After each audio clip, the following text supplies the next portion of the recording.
Okay,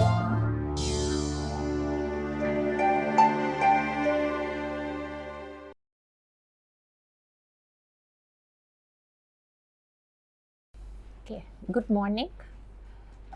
Today we continue with Gaussian beam. So in the last class we had taken a small deviation. We wanted to look at how a Gaussian beam is affected by a lens, and so in the last few classes we were looking at how does any wave get affected by an element with a certain phase transmittance. So the equation that you can see over here, this is the transmittance of a plano-convex lens, and I had said that you will have a similar expression for any lens, and what you can see is the transmittance is nothing but an exponential function. In other words, the transmittance is going to affect the phase of the wave passing through it. How does it affect the phase? It affects the phase by this expression. Okay. So now let's go back to our original problem. We wanted to see how the phase of a Gaussian beam is affected by a lens.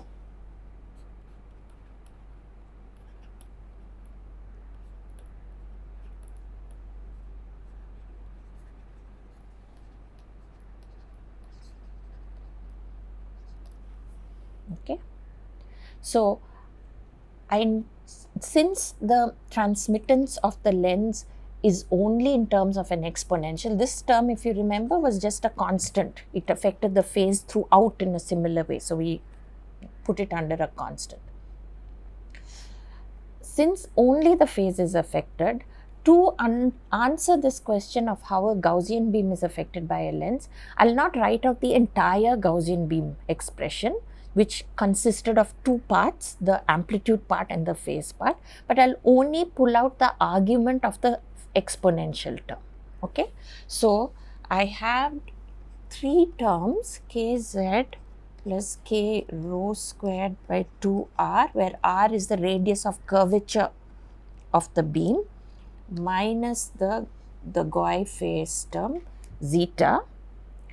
This is now incident on the lens, right? So it is going to be affected by this term over here. So I'm going to add this k rho squared by 2f,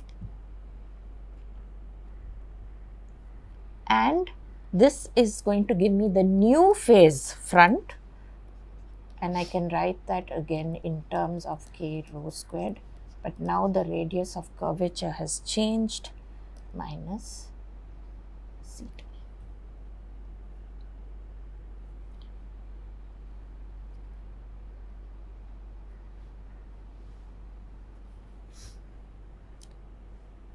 So in other words, the new radius of curvature is related to the original radius of curvature and the focal length of the lens. So if you had a lens and a Gaussian beam incident on this lens, immediately after the lens, and we are assuming a thin lens in this case, immediately after the lens, the beam is going to change. What this equation is saying, before the lens you have a radius of curvature r of the wavefront, you have a spot size omega, and immediately after the lens omega doesn't change. Immediately after the lens it does not change, right? Assuming a thin lens, but your radius of curvature has changed. And how has it changed? It is a function of the focal length of the lens that you are using.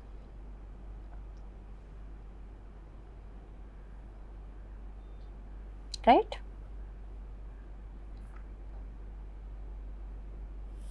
Okay. Now, if you work out based on this information how all the parameters change, you will get this set of equations. So this is how the parameters transform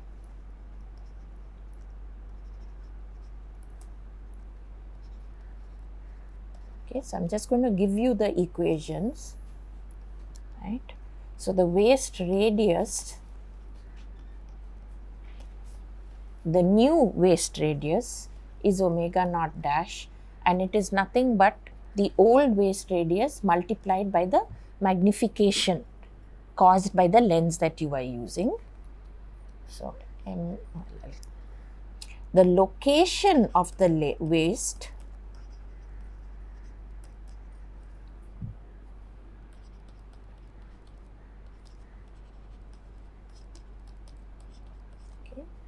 What do I mean by Z and Z dash? Well, Z is, if this is the waist here, so this is omega naught before the lens, this distance is Z, and if this is the new waist location, this is omega naught dash, and this will be Z dash. Okay, always measured from the lens. So the waist location, how has it changed? It has also changed based on the magnification, but it's now m squared, as well as of course the focal length of the lens that you're using. The depth of focus is the Rayleigh range, or twice the Rayleigh range, 2z0 dash, and it is again a function of the magnification. The divergence to theta dash,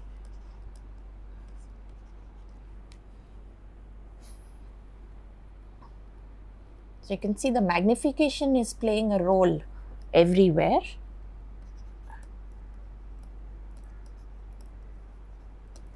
And this magnification m is not a simple parameter anymore. It's defined in terms of some other parameters, okay, where mr is, and r is, and we'll see why these are important or where they arise from.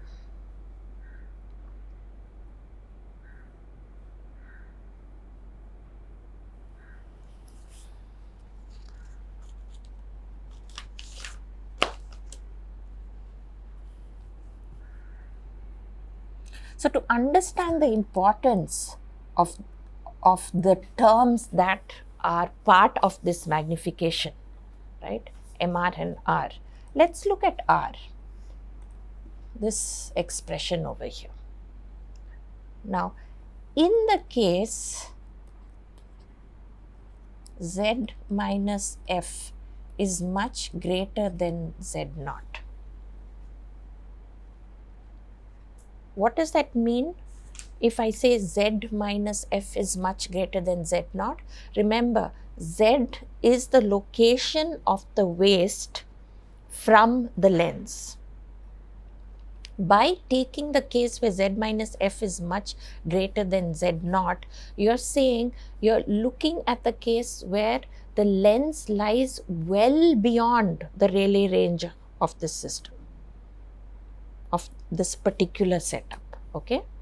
In other words, the lens lies well outside the depth of focus, okay? So this condition is you're putting the lens such that lens lies such that it is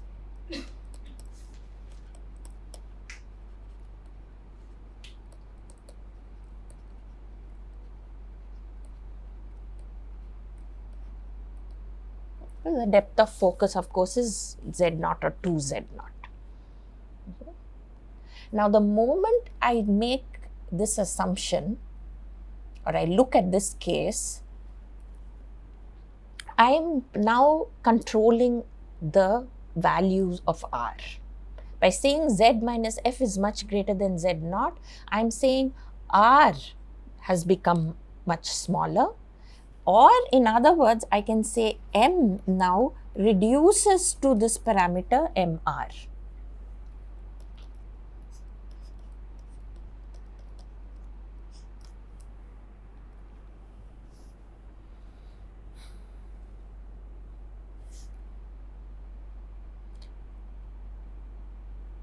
So what does that mean for the waist location? Let's substitute that in this equation.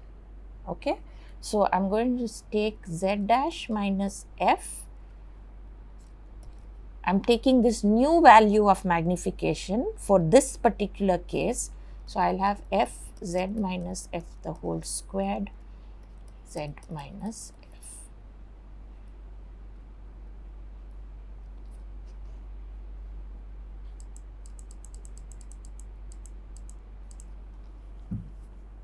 Okay, and let's simplify this. So I have z dash minus f is f squared by z minus f, or I can write this as z dash minus f.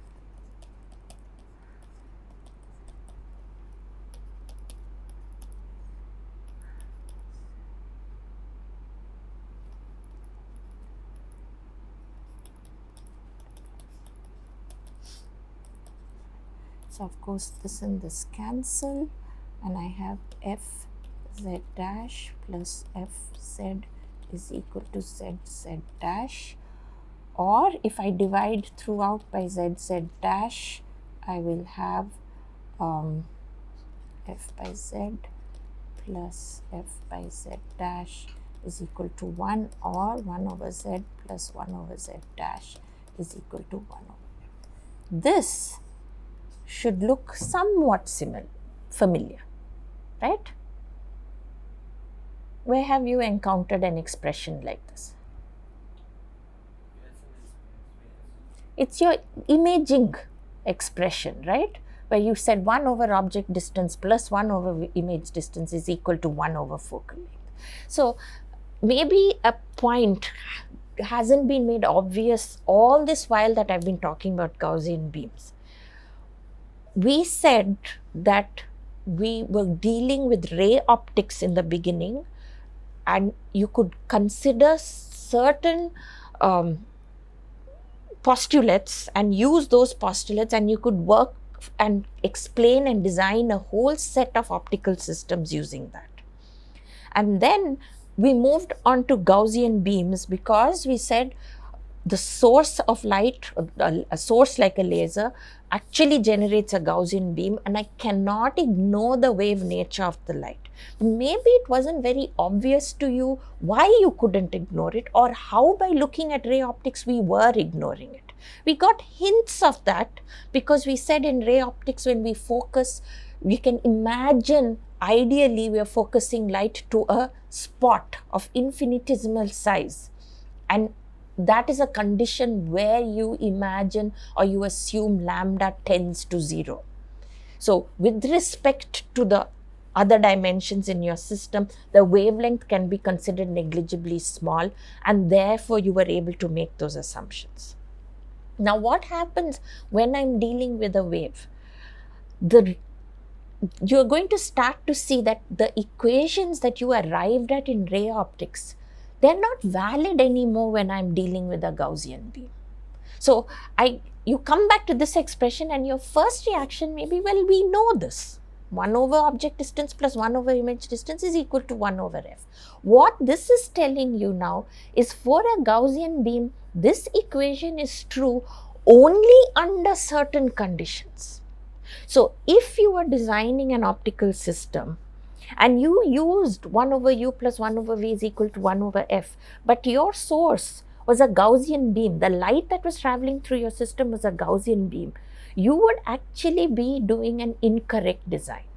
You would be calculating and saying something has to lie at this place, and when it's at this place, the image is formed over here, and so on and so forth. But all of that is actually going to be incorrect if the light that you're dealing with is a Gaussian beam and not something that falls under the assumption of ray optics. Okay, so coming back to this equation, don't forget we came to this equation using the Gaussian beam equations by assuming something. What did we say? We said in this particular case, let's assume the lens lies very far out of the depth of focus of the beam. Now what happens to the Gaussian beam as you go far away from the waist? It becomes more spherical in nature, right? So in that zone, and in other words, you are saying the condition that we set, right? Z minus F very much greater than Z naught. In that case, this condition is satisfied, and this is similar to the ray optics condition, the ray optics imaging equation.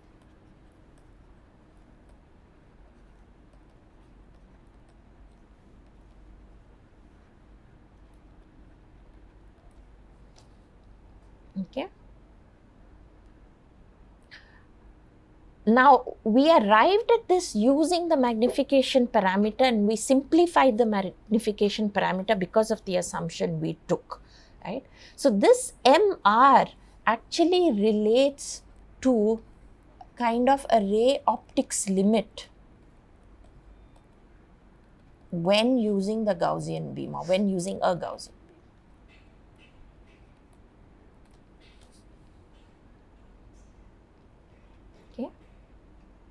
So, the best or the highest magnification you can get is this. Any other value of M is going to be smaller than this, right? Because here we said R is much less than 1 for this case, and so we neglected it. So, M equal to MR is the largest value of MR that you can have. And in reality, for a Gaussian beam, the magnification you're going to get, if this condition is not satisfied, is going to be some value less than MR, right? Okay. So, we are studying the Gaussian beam. We should see that while I can consider it to be useful for imaging, just like we did for ray optics, the exact imaging equations are going to be different compared to that of the ray optics case. Under certain conditions, the Gaussian beam equations will reduce to that of the ray optics case, and I can consider it similar when those conditions are met. Okay? So, actually maybe the point to get from this discussion is that you have to see now the difference between ray optics and wave optics. You didn't consider the wave nature, you just considered that light travels in straight lines and all those postulates. And using that, you arrived at working imaging conditions that satisfied a lot of cases when your dimensions were much larger than the wavelength of light. Okay. Okay.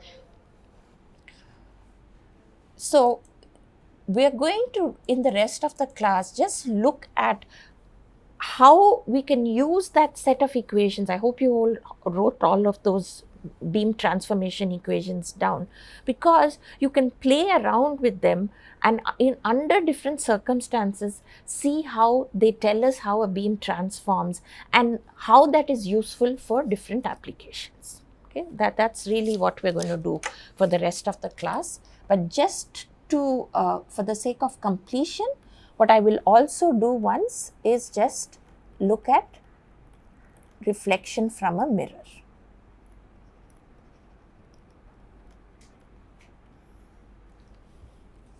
So, just as we study the transmittance of a lens, and we saw that we made the assumption that the lens doesn't affect the amplitude, there are no losses. So, the only parameter affected by light incident on a lens was its phase, and we calculated what is the phase of the lens, and we've just seen how that phase affects the phase of an incident Gaussian beam.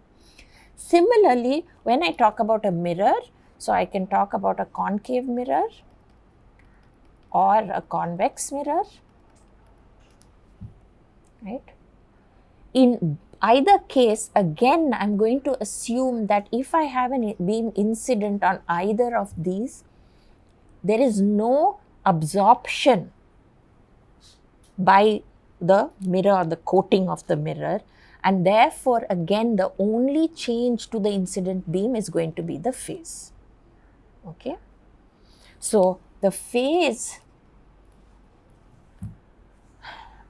of the mirror itself, right,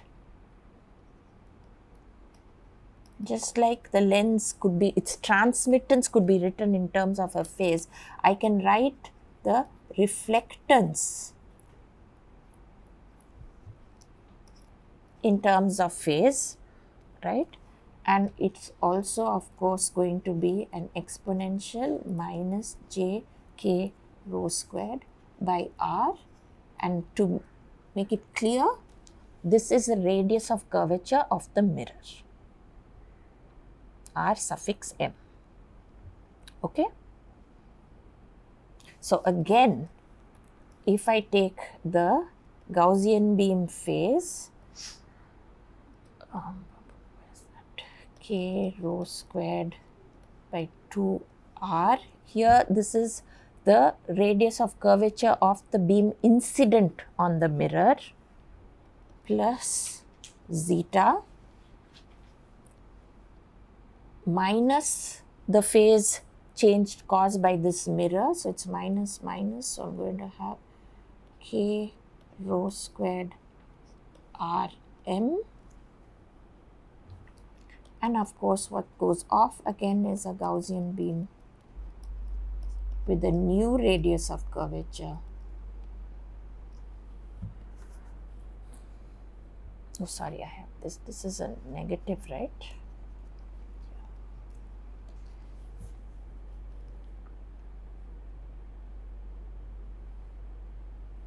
So in other words, the new radius of curvature is related to the old radius of curvature and the radius of curvature of the mirror.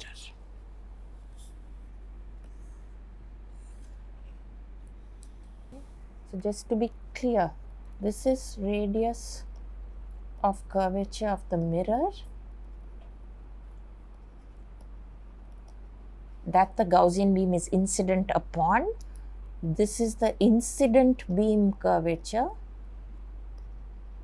the wave front curvature.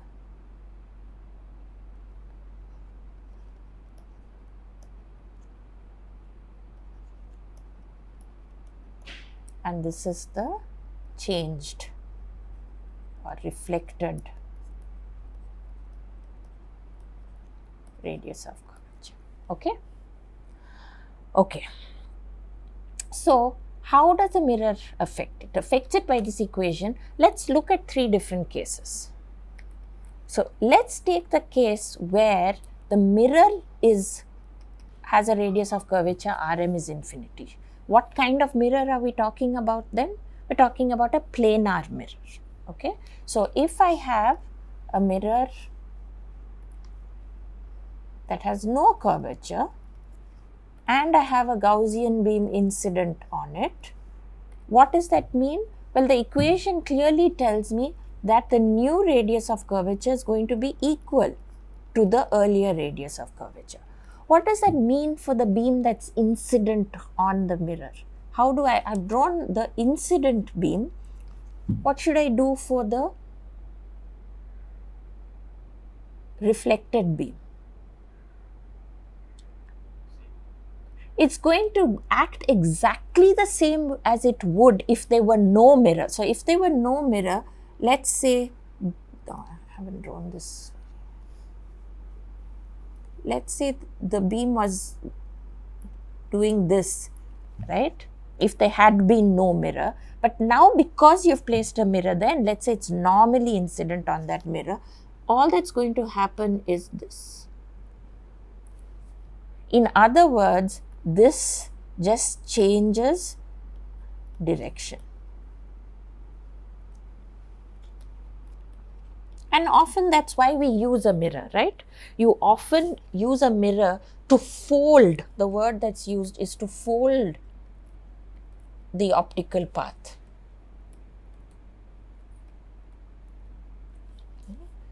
because maybe you need a certain distance, and in a practical system, say you needed 1 meter distance. If you didn't fold the path, that means your system has to be at least a meter long. Whereas you could use a bunch of mirrors and fold it and maybe make your system 25 centimeters long, something shorter, make it more compact. So we often fold the optical path. Right? When you do an analysis of a design, you can always unfold it. Right? So say you wanted to use Oslo to study image quality and you're not worried about your actual system has mirrors in it, but let's say you are confident that the mirrors will be put correctly, so you're not worried about any errors in tilt. In Oslo, why go through all the problem of working with coordinates when you don't need to work with coordinates? You can just unfold your path if you have planar mirrors in your system and analyze a system as if it lay on a single unbent optical axis, because all the mirror is doing is changing the direction of the optical axis, right? So you can fold your system in a practical case. For analysis, you might unfold and study your system, right? Because a planar mirror only changes direction, okay? I could look at a case when I say R1, or sorry, not R1, the R is infinity. What is R?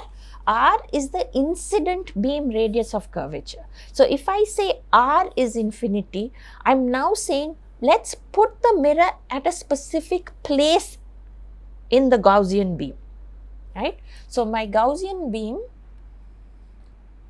doing this standard drawing, now we're saying if I say R is equal to infinity, I want to put the mirror at a particular location. What location am I putting it at? Where is R equal to infinity?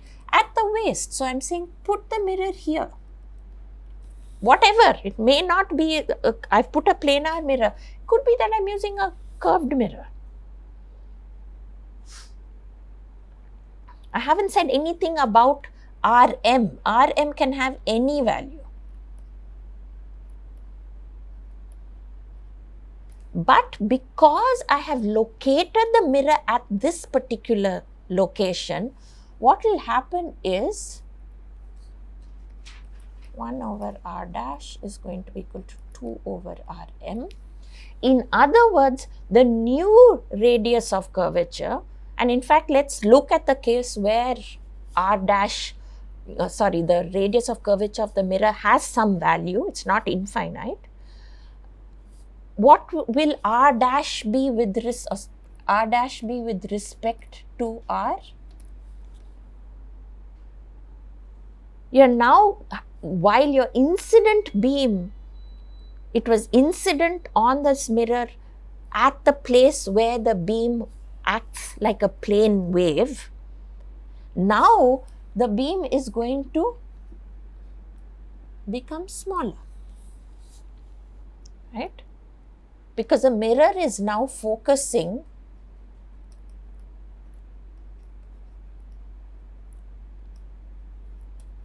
to a smaller spot.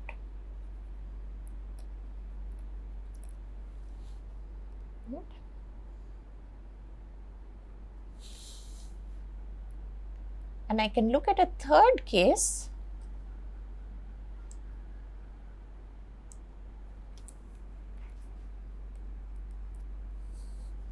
where I say R is equal to minus Rm. Again, I'm taking a Gaussian beam. Let's say that's the Gaussian beam. Its radius of curvature has different values as it propagates. It's planar at this region. It has curvature in the other regions. I have a particular mirror with a certain radius of curvature. And now I'm going to find the place where the beam radius of curvature matches the mirror that I have and place the mirror at that location. Let's say I place my concave mirror here. the radius of the beam here is R. So R is equal to Rm. This mirror has radius of curvature Rm.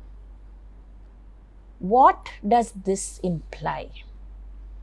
What happens if the radius of curvature of the beam and the radius of curvature of the mirror are equal? What does that happen? What happens to the beam?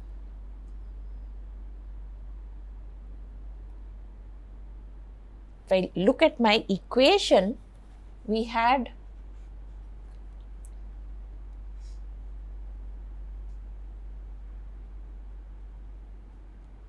one over R dash is equal to 1 over R plus 2 by Rm, and now I'm saying 1 over R is nothing but minus 1 over Rm, right? Because I've got a concave mirror over here. Right? So R dash becomes nothing but the new radius of curvature becomes Rm. What does that mean? It's going to retrace the exact path. So let's look at this a little closer. Let's say this is part of a sphere, okay? We always draw our mirrors or our lenses like this. Let's say this is the center. So if this is the center, if I draw a line from this point, this is center, to any point on this, so I've only drawn part of this circle, each one of these is R. Is not every one of these lines that I have drawn and all the lines I have not drawn from that point to this circle or part of the circle, are they not all normals to the circle? Right? All I'm drawing is I'm taking a circle and I'm saying consider these spokes going out from here. Are they not all normals to the circle? So what happens if you have a normal to an optical element? If I have light traveling along the normal, what happens to the reflected light? It's going to always, the incident is along the normal, the reflected is also going to be along the normal, right? Now, if my mirror curvature was like this, but my beam curvature was like this, if I draw the normals to the beam, they are not the same normals for the mirror. So now the mirror normal would have been something like this, and I have an angle of incidence here. And the moment I have an angle of incidence, it means that this would reflect. But in this case, the normal of the wavefront, which are nothing but the rays, and the normal of the mirror lie exactly one over each other, because the radii of curvature of the wavefront and the mirror are the same. So if I were to retrace the reflected, so what I've drawn here, that's the beam as it would travel if there were no mirror. And now I'm drawing the reflected. So let's say the reflected light is in green, and the reflected light is going to come back this way.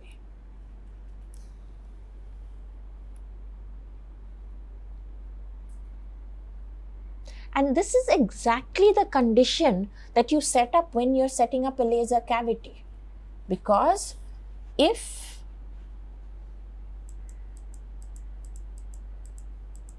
you had a laser cavity,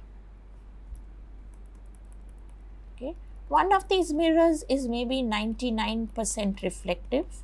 This is 100% reflective. Why is it 99% reflective? Because you need an output of the laser, right? So that 1% is your output. That's what you're using as a laser. And this beam is bouncing back and forth within this cavity. It must be a self-sustaining cavity. If every time the beam bounced back and forth, it grew larger and larger and larger, it would not be guided within this cavity. Eventually, it would just say it did this, and then it did this. Well, here even it didn't make one round trip and it's already leaked out of the, then whatever got reflected here would come back, but it would go on diverging, and I'm not storing my energy within the cavity. So the laser cavity is set up such that for this distance L, the beam travels such that the radius of curvature of the beam over here equals the radius of curvature of the mirror. And that way the beam stays within the cavity. Okay. So we looked at three conditions. The first condition was a condition only on the mirror radius of curvature. The second two conditions were actually conditions on the radius of curvature of the beam and that gave us a relationship with respect to the mirror radius of curvature. So if I put the mirror in such a place where the beam has either r equal to infinity or r equal to minus rm, and in this cases I'm looking at concave mirrors, I will get these conditions. And you can see that in different applications, in one application I may need to focus the beam to a tighter spot. In an application like a laser cavity, I want to ensure that the beam retraces its path. Yeah, I want the beam to retrace its path, and then I would choose the location of the mirror with respect to the beam's radius of curvature such that their radii of curvature are equal. Okay. So understanding how the phase of a Gaussian beam is affected by an optical element, and when I say optical element, I really, at this stage, we mean either a lens or a mirror. Okay. But you can go the step further. You now understand that if a Gaussian beam or any beam passes through a phase element, if you have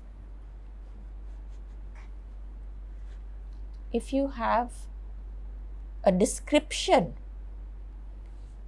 so if you have t of xy for a phase element,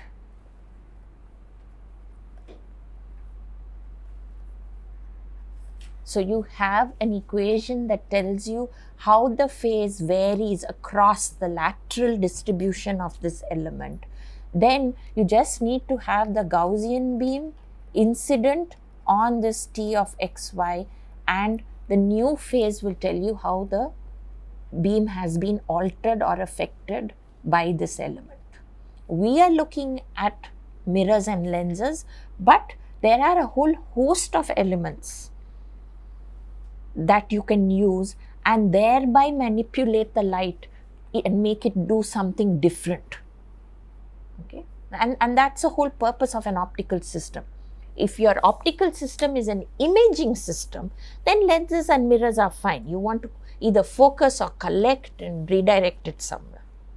But if your system is trying to change a property of the light, you want to make the beam twirl about the optical axis, you want it to spin about the axis, then you need to change some other property, and you will change that using the phase of that element.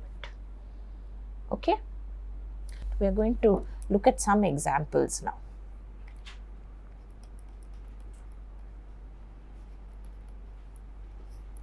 So let's take the case of beam focusing when the waist lies at the lens. So that means I have a lens and I've placed it so that this is omega naught.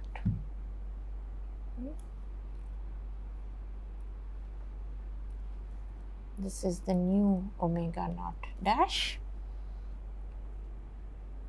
And there is of course a z naught before this, a z naught dash before this. And this distance now is the location of the new waist from the lens. Because I've said the waist lies at the lens, in other words, I'm saying Z is 0 on this side. The location of the waist from the lens is actually at the waist. Okay. So, if I go back to my equations,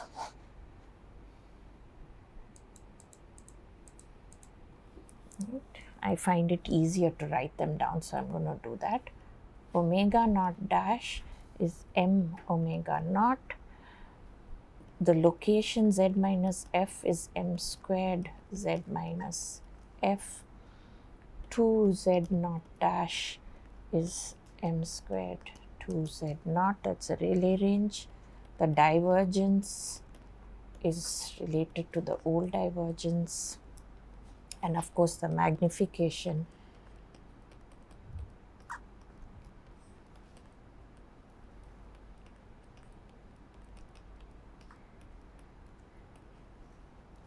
okay. But we've taken the condition where the lens is at the waist, so Z naught is equal to 0. So, what is changing, what is important, of course, is this and m, how these are going to change. Okay. So, z dash minus f is going to be minus fm squared, and m, because z is equal to 0, the numerator will become plus 1 and the denominator reduces to this.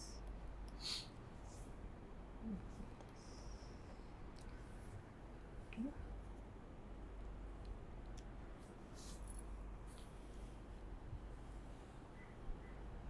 And if I play around with these, I can go back to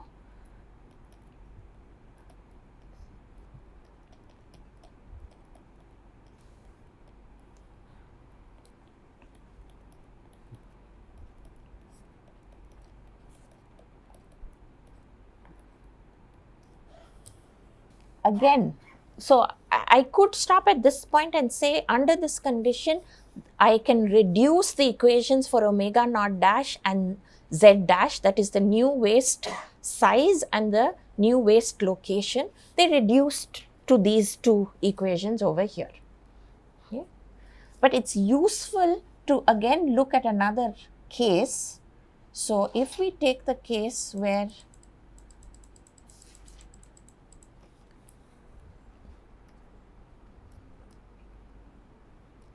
two z naught is much greater than f. Remember, that's the depth of focus. So, you're saying take the case where the depth of focus is larger than the focal length of the lens that you are using. Okay. Z dash is going to reduce to f.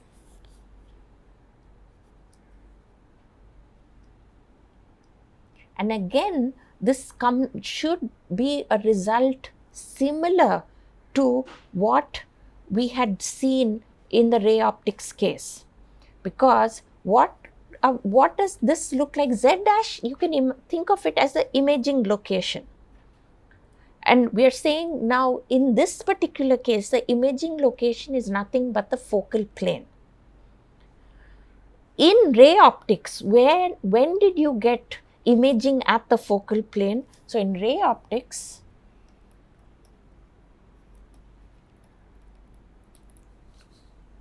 if you had a parallel set of rays of light and a lens, then they focused at this distance. So, for a parallel set of rays,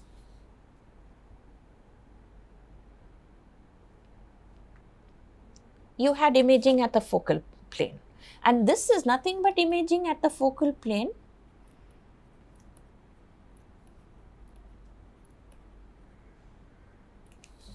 But it's for a Gaussian beam, and there are actually 2 points you have to consider here. So, don't forget, this equation was arrived at by saying you have kept the lens at the waist.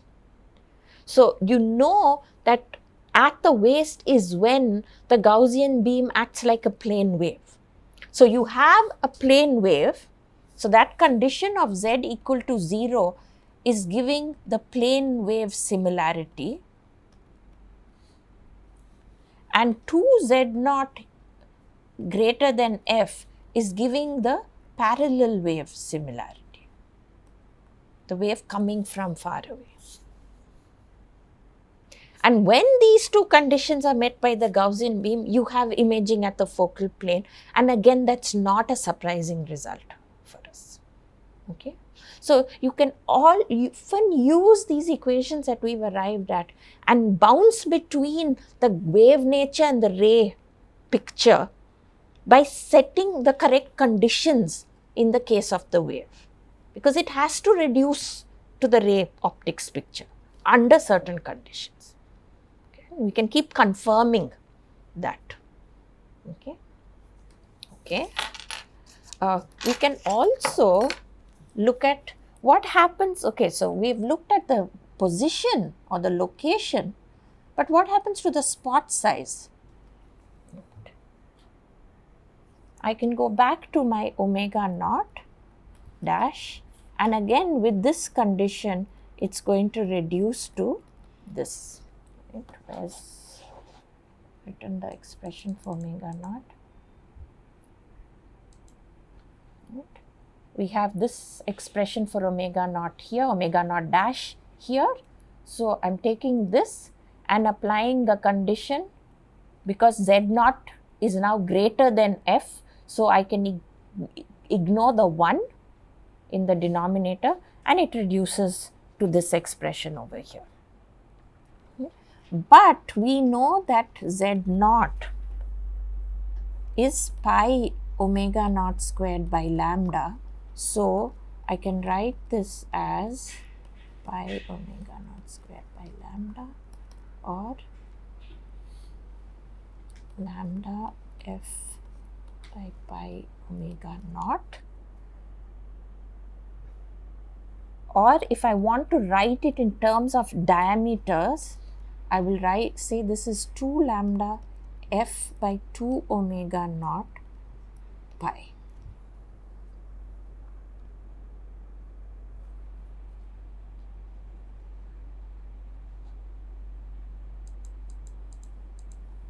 I'm just writing it. So in fact, let's write even this side in terms of a diameter. So I have 4 by pi lambda f by 2 omega naught. Okay, so I've just made sure that then both the new spot size and the old spot size are written in terms of the diameter. F by 2 omega naught can be considered to be the f number of this system, and in fact you might see it written like this, right? And 4 by pi is 1.27. So often you will see in textbooks that they will give you the focal spot, the smallest size you can focus down to is given by this expression. Now, I don't know if you remember, but when we were doing ray optics, we said the smallest size in ray optics was 1.22 lambda f by d. So you might just see some books will tell you the smallest spot size is 1.22 lambda f by d, and some books will say it's 1.27 lambda f by d. And again, this difference is arising depending upon whether the conditions are set up for ray optics or for Gaussian beams, right? And you now know where this 1.27 is coming from for the Gaussian beam. Okay? But it's very similar. It is controlled by the focal length, by the diameter, because if I say the beam diameter is this much, it means the lens diameter, right? I cannot get this focal spot size if the beam is so large. This is what I say is 2 omega naught dash. Oh, sorry, if it's omega naught dash, it's a plane wave. So if this is the size of my beam, and then I use a lens of this size, I'm not getting this focal spot. Okay. We talk about the beam diameter, that assumes the lens is at least that large. And if the lens is larger, the diameter of the lens doesn't matter. It's the size of the beam.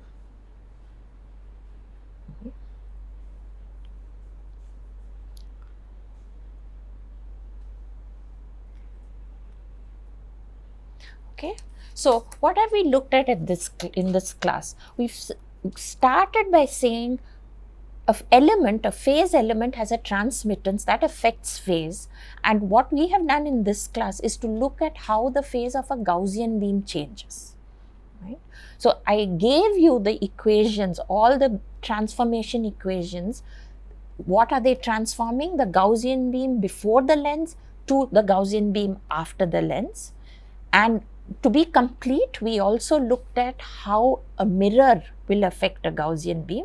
It's very similar, but we took, what is different is I can use the curvature of the mirror to help do some particular operations. And so we looked at special cases, and you can either look at cases where the mirror curvature has a special value, or you place the mirror with a certain curvature at a specific location where the wave has a certain curvature.